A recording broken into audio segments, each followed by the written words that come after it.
عزیزان گرامی وقار، حاضرین جمعہ،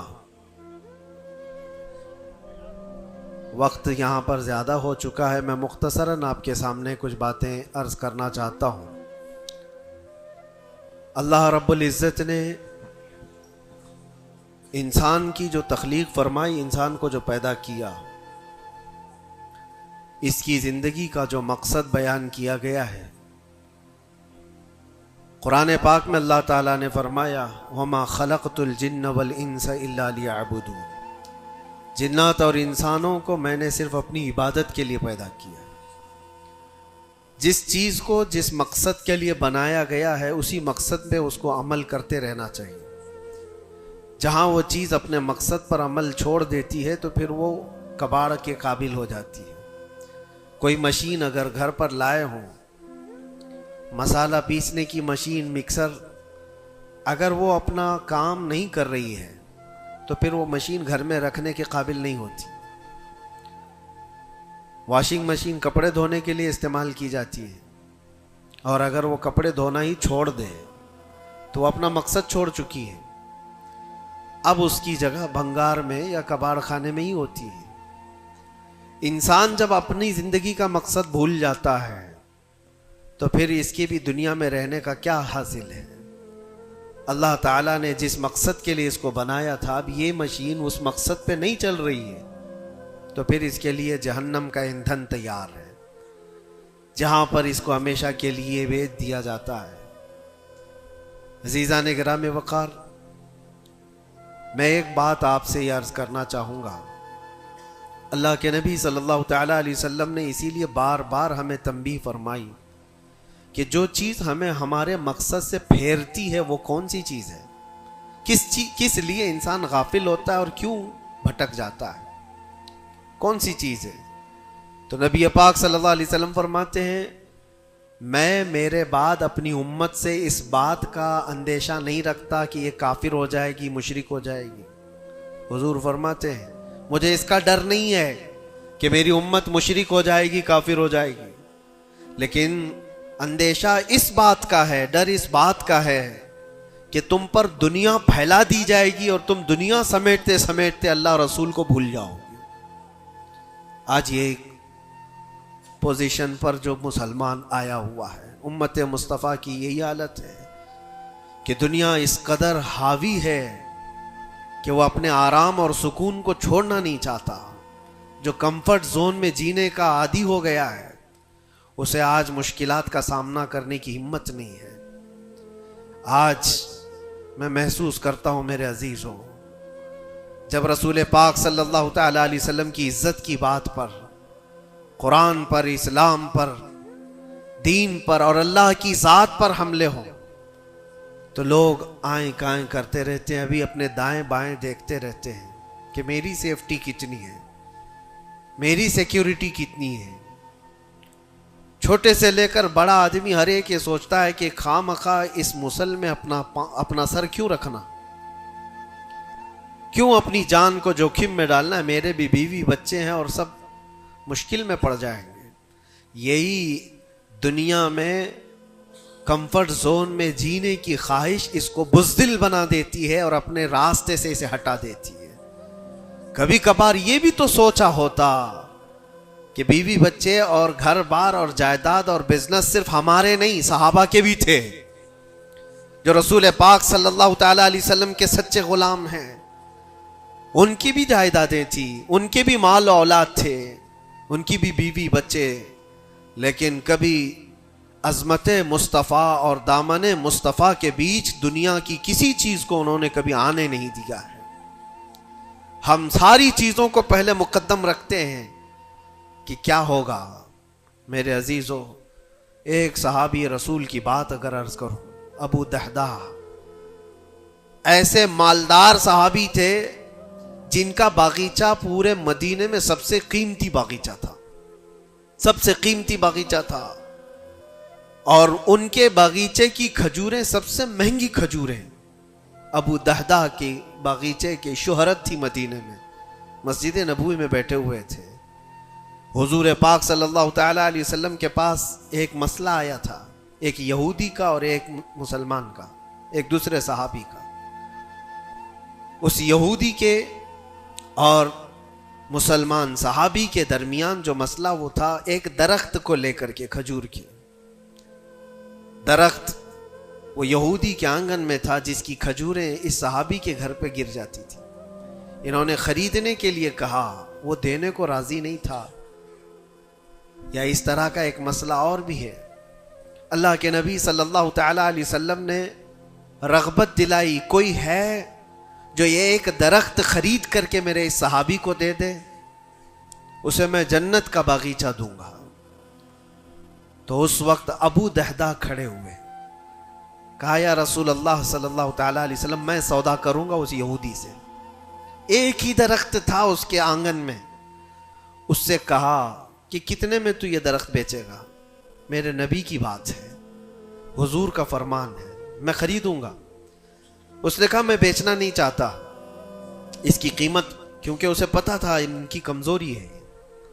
ابو دہدہ نے کہا کیا تجھے پتا ہے مدینے اوالی مدینے میں ابو دہدہ کا باغیچہ؟ کہا اس کو کون نہیں سنا ہے، مدینے کا ہر بچہ جانتا ابو دہدہ کے باغیچے کی شہرت. کہا اگر میں وہ باغیچہ اس درخت کے بدلے دے دوں تو کیا تو یہ درخت مجھے دے گا؟ اس نے کہا یہودی نے پاگل ہو گئے ہو، کیا بات کر رہے ہو؟ ایک درخت کے بدلے وہ اتنا قیمتی باغیچہ جس کی کھجوریں پورے مدینے میں مشہور ہوں. ابو دہدہ نے کہا اس باغیچے سے زیادہ قیمتی میرے مصطفیٰ کا فرمان ہے، میرے لیے نبی پاک کی عزت اور ان کی حرمت اس سے کئی زیادہ بڑھ کر کے ہے. اس یہودی نے کہا کون نہ کہے گا سودا، اگر تم صحیح میں مجھ سے مذاق نہیں کر رہے ہو تو ابھی میں یہ درخت دیا اور باغیچہ دو.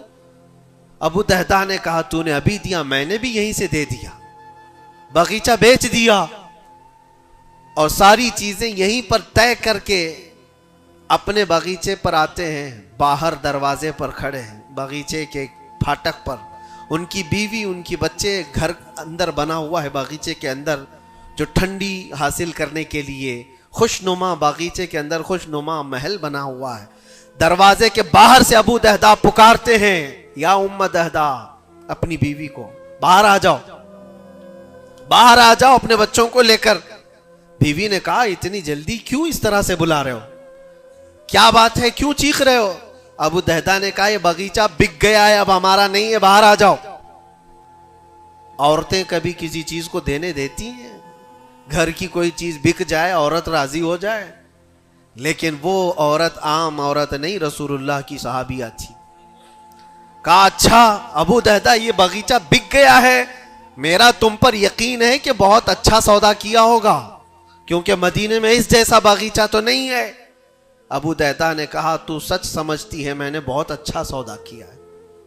باہر آئی، یہ اندر نہیں گئے، اپنے بچے اور اپنی عورت کو لے کر باہر نکلے.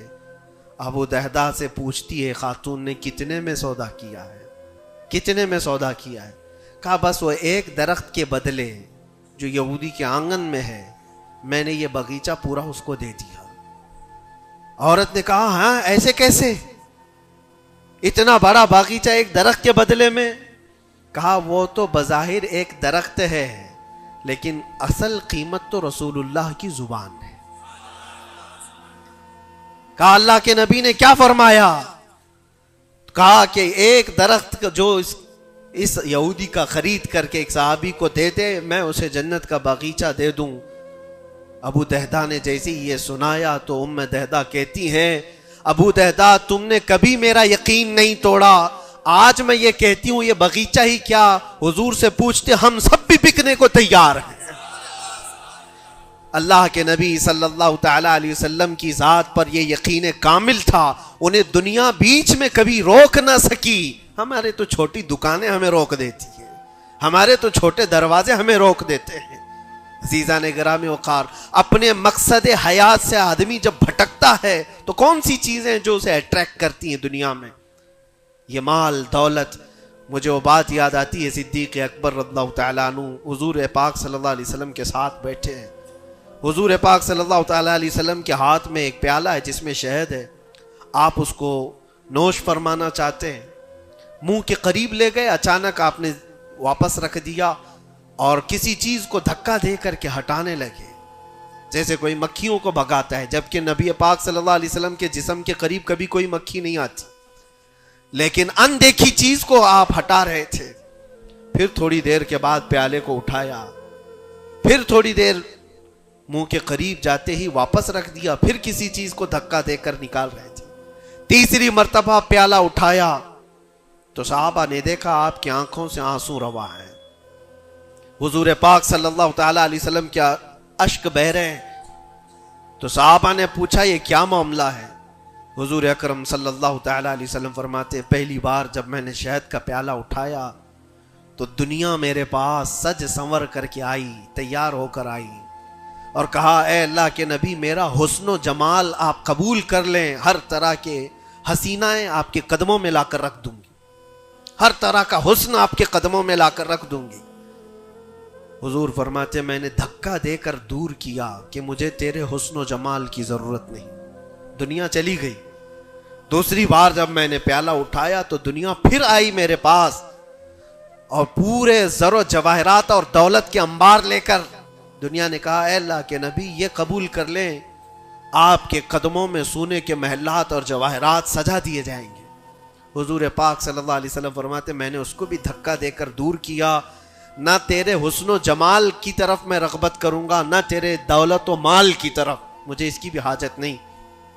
تیسری بار بہت امپورٹنٹ چیز میں عرض کر رہا ہوں، جو کہنا چاہتا ہوں توجہ سے سنیں۔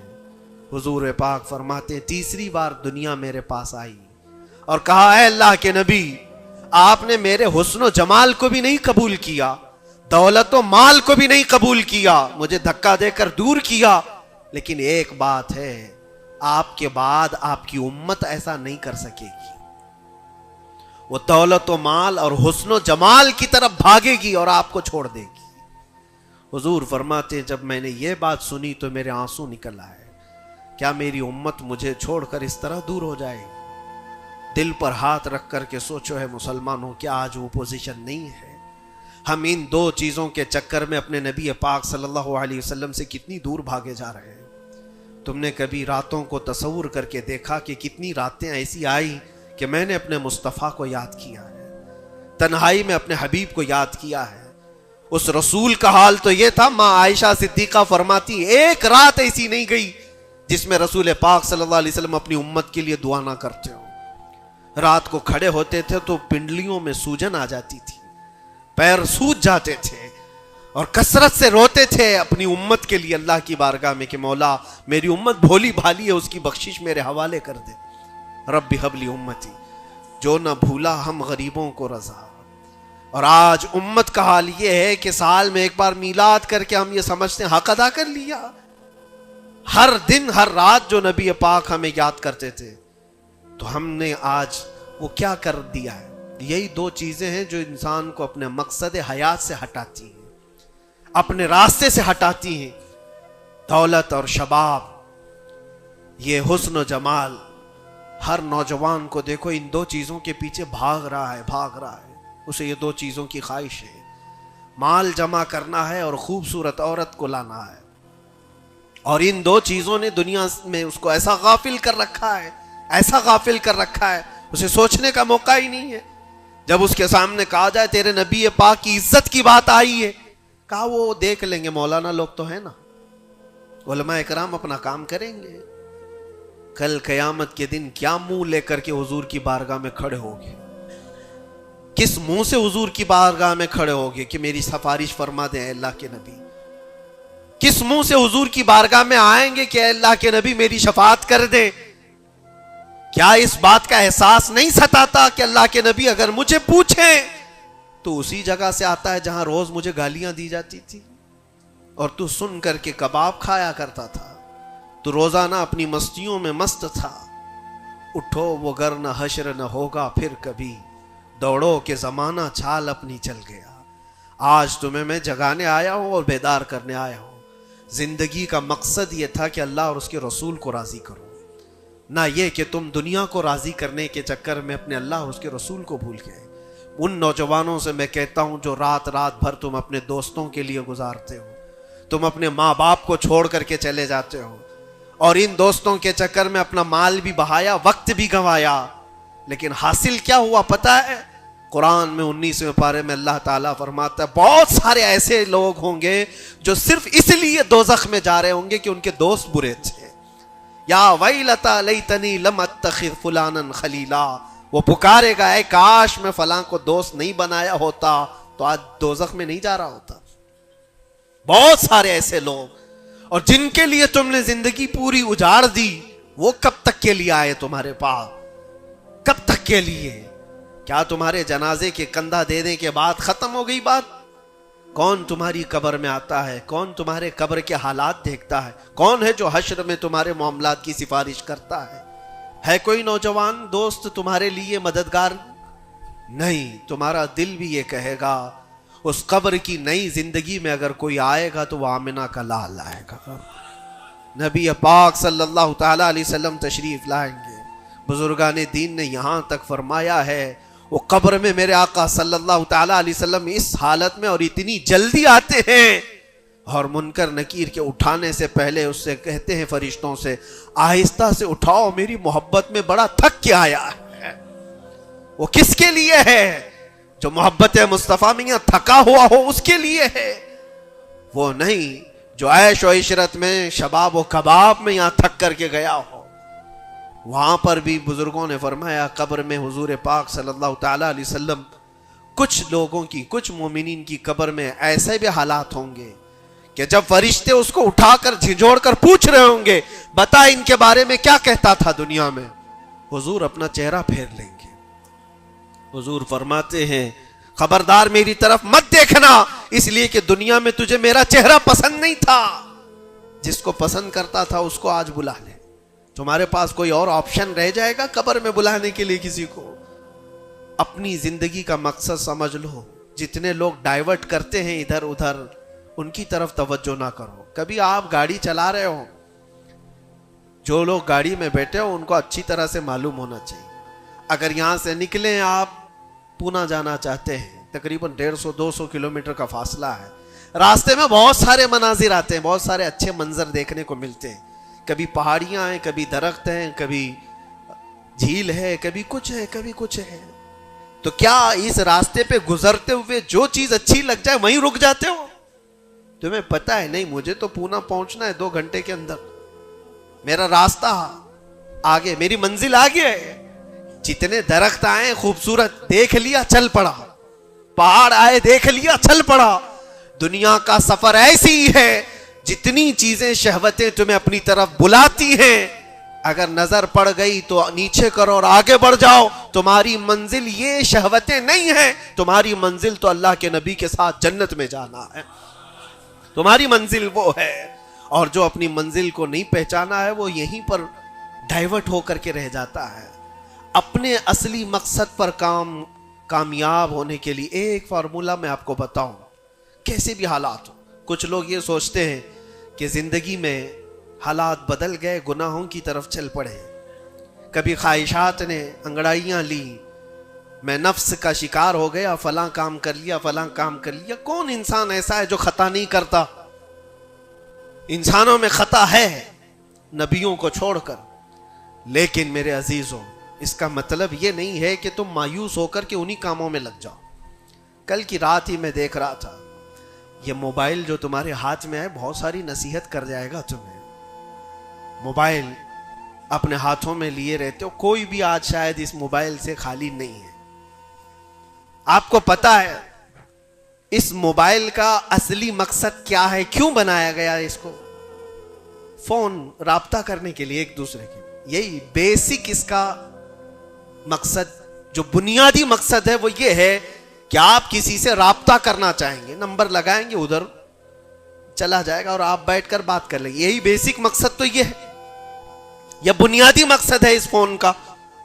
میں یہی سوچ رہا تھا, یہ فون آج بھی اتنا عقل مند ہے, یہ اپنے بیسک مقصد کو جانتا ہے. لیکن دنیا میں ترقیات کے آتے آتے اس میں بہت ساری چیزیں ایڈ ہو گئی. موبائل کے اندر پھر کیلکولیٹر بھی آ گیا, موبائل کے اندر پھر فوٹو لینے کا کیمرہ بھی آ گیا, ویڈیو بھی آ گئے. اب اس کے بعد چلتے چلتے اب تو سوشل میڈیا پورا آ گیا. اب سوشل میڈیا کی سائٹس بھی آپ کنٹینیو کھول کر کے بیٹھے رہتے. ایک بات مجھے بتانا, سب جانتے ہیں آپ فیس بک دیکھ رہے ہو, انسٹاگرام دیکھ رہے ہو, واٹس ایپ کھولے ہوئے ہو, یا یوٹیوب میں کوئی ویڈیو بھی دیکھ رہے ہو, کچھ بھی کر رہے ہو, لیکن اگر کسی دوست نے آپ کے فون لگایا تو یہ ساری چیزیں بند کرتا ہے اور پہلے گھنٹی بجا کر بتاتا ہے تمہارا فون آیا ہے. موبائل اپنے کام پہ ہے, اس کا اپنا بنیادی مقصد وہ چھوڑا نہیں ہے, اس میں بہت ساری چیزیں ایڈ ہو گئی, اور شاید چاہے جتنی بھی ایڈ ہوں لیکن فون آنا جانا یہ کبھی بند نہیں کرے گا. جو انکمنگ ہے, فون کسی نے لگایا ہے تو یہ تمہیں بتا دے گا الارم. ہوتا ایسا نہیں ہے, آپ کی ویڈیو چل رہی ہو, یوٹیوب چل رہا ہے, کچھ بھی چل رہا ہو, فون اگر آیا تو وہ چیز روک دے گا اور پھر فون کا الارم تمہیں بتائے گا. یہ اپنے بنیادی مقصد پر چل رہا ہے. تمہاری زندگی میں چاہے جتنی بھی چیزیں ایڈ ہو جائیں, جس وقت اذان ہو جائے تمہیں سمجھ جانا چاہیے میرا مولا بلا رہا ہے. میرے اصلی مقصد کے لیے میں جو دنیا میں ہوں وہ اللہ کی عبادت کے لیے ہے. میرے رب کا فرمان, میرے رب کا اعلان آ چکا ہے, چھوڑو ساری چیزیں, جتنی بھی چیزیں ایڈ ہو جائیں اس چیز کو روکنا. اچھا, اور دوسری ایک چیز یہ بھی ہے اس موبائل کی, میں محسوس کر رہا تھا یہ بہت اچھا ہے بیچارہ, یہ موبائل اپنے مقصد پر کامیاب ہے اس لیے کہ اس کو کبھی کسی کے ہاتھ میں دو تو ہی گندا بنتا ہے. جب تک اس کو کوئی چلاتا نہیں ہے, تم چلاؤ گے, اندر گھسو گے, بہت ساری چیزوں میں داخل ہوتے رہو گے, پتہ نہیں کیا کیا کھولتے رہو گے, وہ سب چیزیں وہ کرتا چلا جائے گا. لیکن اس کو کہیں بستر پر پٹک کر کے چھوڑ دو, وہ کبھی گندگی نہیں کرتا. خود سے ایسے نہیں ہے کہ وہ ویڈیو کھول کے چالو ہو جائے گا. وہ موبائل خود سے کسی کو ویڈیو نہیں دکھاتا, خود سے کسی کو فوٹو نہیں دکھاتا, لیکن اس کو بستر پر ایسی پڑے رکھے رہو, وہ دوسری گندی چیزیں تو نہیں دکھائے گا جب تک تم ٹچ نہیں کرو گے, لیکن وہاں پڑے رہنے کے وقت بھی فون کسی کا آیا تب بھی بچ کے دکھائے گا. پتہ یہ چلتا ہے اس سے کہ دوسروں کے ہاتھ میں جاتا ہے اور کوئی دوسرا چلاتا ہے تب یہ بے حیائی دکھاتا ہے. تم اس بات کی اپنے آپ کی ذمہ داری لے لو, تم کسی کے ہاتھ کا کھلونا نہ بنو. دوست تمہارے ساتھ کھیلیں گے اور دنیا تمہارے ساتھ کھیلے گی. عیش و عشرت کی تمہاری خواہشات یہ سب دنیا ڈالتی ہے.